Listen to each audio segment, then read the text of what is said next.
മിശിഹായിൽ അനുഗ്രഹീതരായവരെ, ദിവ്യകാരുണ്യ ഈശോ ഈ ദിവസം നിങ്ങളെല്ലാവരെയും സമർത്ഥമായി അനുഗ്രഹിക്കുകയും അവിടുത്തെ കൃപകൾ കൊണ്ടും അനുഗ്രഹങ്ങൾ കൊണ്ടും നിങ്ങളെ ഓരോരുത്തരെയും നിറയ്ക്കുകയും ചെയ്യട്ടെ എന്നും പ്രത്യേകമായിട്ട് പ്രാർത്ഥിക്കുകയാണ്. ഈശോയുടെ സംരക്ഷണവും സഹായവും ഈ ദിവസം മുഴുവനും നിങ്ങൾക്ക് ലഭിക്കട്ടെ. വിശുദ്ധ യോഹന്നാന്റെ സുവിശേഷത്തിന്റെ 6-ാമത്തെ അധ്യായത്തിന്റെ 1 മുതലുള്ള തിരുവചന ഭാഗങ്ങളിൽ നമ്മൾ വായിച്ച് ധ്യാനിക്കുന്നത് ഈശോയെ കേൾക്കുവാനായിട്ട് ധാരാളം ആളുകൾ കടന്നു വരികയാണ്. ഈശോ തിബേരിയാസ് കടൽ തീരത്ത് നിൽക്കുകയാണ്. കുറച്ചു കഴിഞ്ഞപ്പോൾ അവർക്ക് വിശക്കുന്നുണ്ട് എന്ന് ഈശോ മനസ്സിലാക്കി. അപ്പോൾ ഈശോ പീലിപ്പോസിനോട് ചോദിക്കുകയാണ്, ഇവർക്ക് ഭക്ഷിക്കാൻ അപ്പം നാം എവിടുന്ന് കൊടുക്കും? തുടർന്ന് വരുന്ന തിരുവചന ഭാഗത്തില് നമ്മളിങ്ങനെ വായിക്കുകയാണ്, അവനെ പരീക്ഷിക്കാനാണ് ഈശോ ഇത് ചോദിച്ചത്. എന്ത് ചെയ്യണമെന്ന് ഈശോ നേരത്തെ തന്നെ നിശ്ചയിച്ചിരുന്നു എന്ന്. പ്രിയപ്പെട്ട ദൈവമക്കളെ, ചില നിമിഷങ്ങളില് കർത്താവ് ഈശോ മിശിഹ നമ്മെ ഓരോരുത്തരെയും പരീക്ഷിക്കും. എന്ത് നമ്മുടെ ജീവിതത്തിൽ ചെയ്തു തരണമെന്ന് അവിടുന്ന് നേരത്തെ തന്നെ നിശ്ചയിച്ചിട്ടുണ്ടാകും. പക്ഷെ ചില പരീക്ഷണങ്ങളിലൂടെ നമ്മുടെ ജീവിതത്തെ അവിടുന്ന് കടത്തിവിടും. നമ്മൾ ഓരോരുത്തരും പലപ്പോഴും നമ്മുടെ ജീവിതത്തിൽ ഉണ്ടാകുന്ന സങ്കടങ്ങളെക്കുറിച്ചും വ്യാകുലങ്ങളെക്കുറിച്ചും ആകുലചിത്തരാണ്.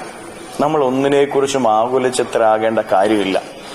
നമ്മൾ ഓരോരുത്തരും ഈശോയുടെ മുൻപിൽ വിശുദ്ധിയോടെ ജീവിക്കുക, നിരന്തരമായ ഒരു പ്രാർത്ഥന എപ്പോഴും നമ്മുടെ ഹൃദയത്തിൽ സൂക്ഷിക്കുക, ഈശോയുടെ അരികിൽ നിൽക്കുക, വചനത്തിനനുസരിച്ച് ജീവിതത്തെ ക്രമപ്പെടുത്തുക. ഇതാ നമ്മൾ ചെയ്യേണ്ടതുള്ളൂ. വചനത്തിനനുസരിച്ച് ജീവിതത്തെ ക്രമപ്പെടുത്തുമ്പോഴും ജീവിതത്തിൽ വിശുദ്ധിയിൽ നമ്മൾ ഓരോരുത്തരും ജീവിക്കുമ്പോഴും ഈശോയോട് ചേർന്ന് പ്രാർത്ഥനയിൽ നമ്മൾ നിൽക്കുമ്പോഴും നമ്മുടെ ജീവിതത്തിലേക്ക് സഹനങ്ങളും വേദനകളും കഷ്ടപ്പാടുകളും കടന്നു വരുമ്പോൾ നമ്മൾ ഓരോരുത്തരും മനസ്സിലാക്കണം, ഈശോ നമ്മളെ പരീക്ഷിക്കുകയാണ്. നമുക്ക് എത്രമാത്രം കർത്താവിനോട് ചേർന്ന് നിൽക്കാൻ പറ്റും, എത്രമാത്രം ഈ വിശുദ്ധിയിൽ തുടരാനുള്ള ഒരു തീഷ്ണത നമുക്കുണ്ടാകും, എത്രമാത്രം പ്രാർത്ഥനയിൽ മുറുകെ പിടിക്കാനായിട്ട് നമുക്ക് സാധിക്കും, ഇത് ഈശോ പരീക്ഷിക്കും. ചെറിയ സഹനങ്ങൾ വരുമ്പോൾ അതിട്ടിട്ട് പോകുന്ന മനോഭാവമാണോ നമുക്കുള്ളത്? സഹനങ്ങളില് ദൈവത്തെ കുറ്റപ്പെടുത്തുന്ന മനോഭാവമാണോ നമുക്കുള്ളത്? അത് ഈശോ പരീക്ഷിക്കുമെന്ന് നമ്മൾ ആരും മറന്നു പോകരുത്. പക്ഷെ നമ്മുടെ ജീവിതത്തിൽ എന്ത് നന്മ ചെയ്യണമെന്ന് കർത്താവ് നേരത്തെ തന്നെ തീരുമാനിച്ചു വെച്ചിട്ടുണ്ടാകും.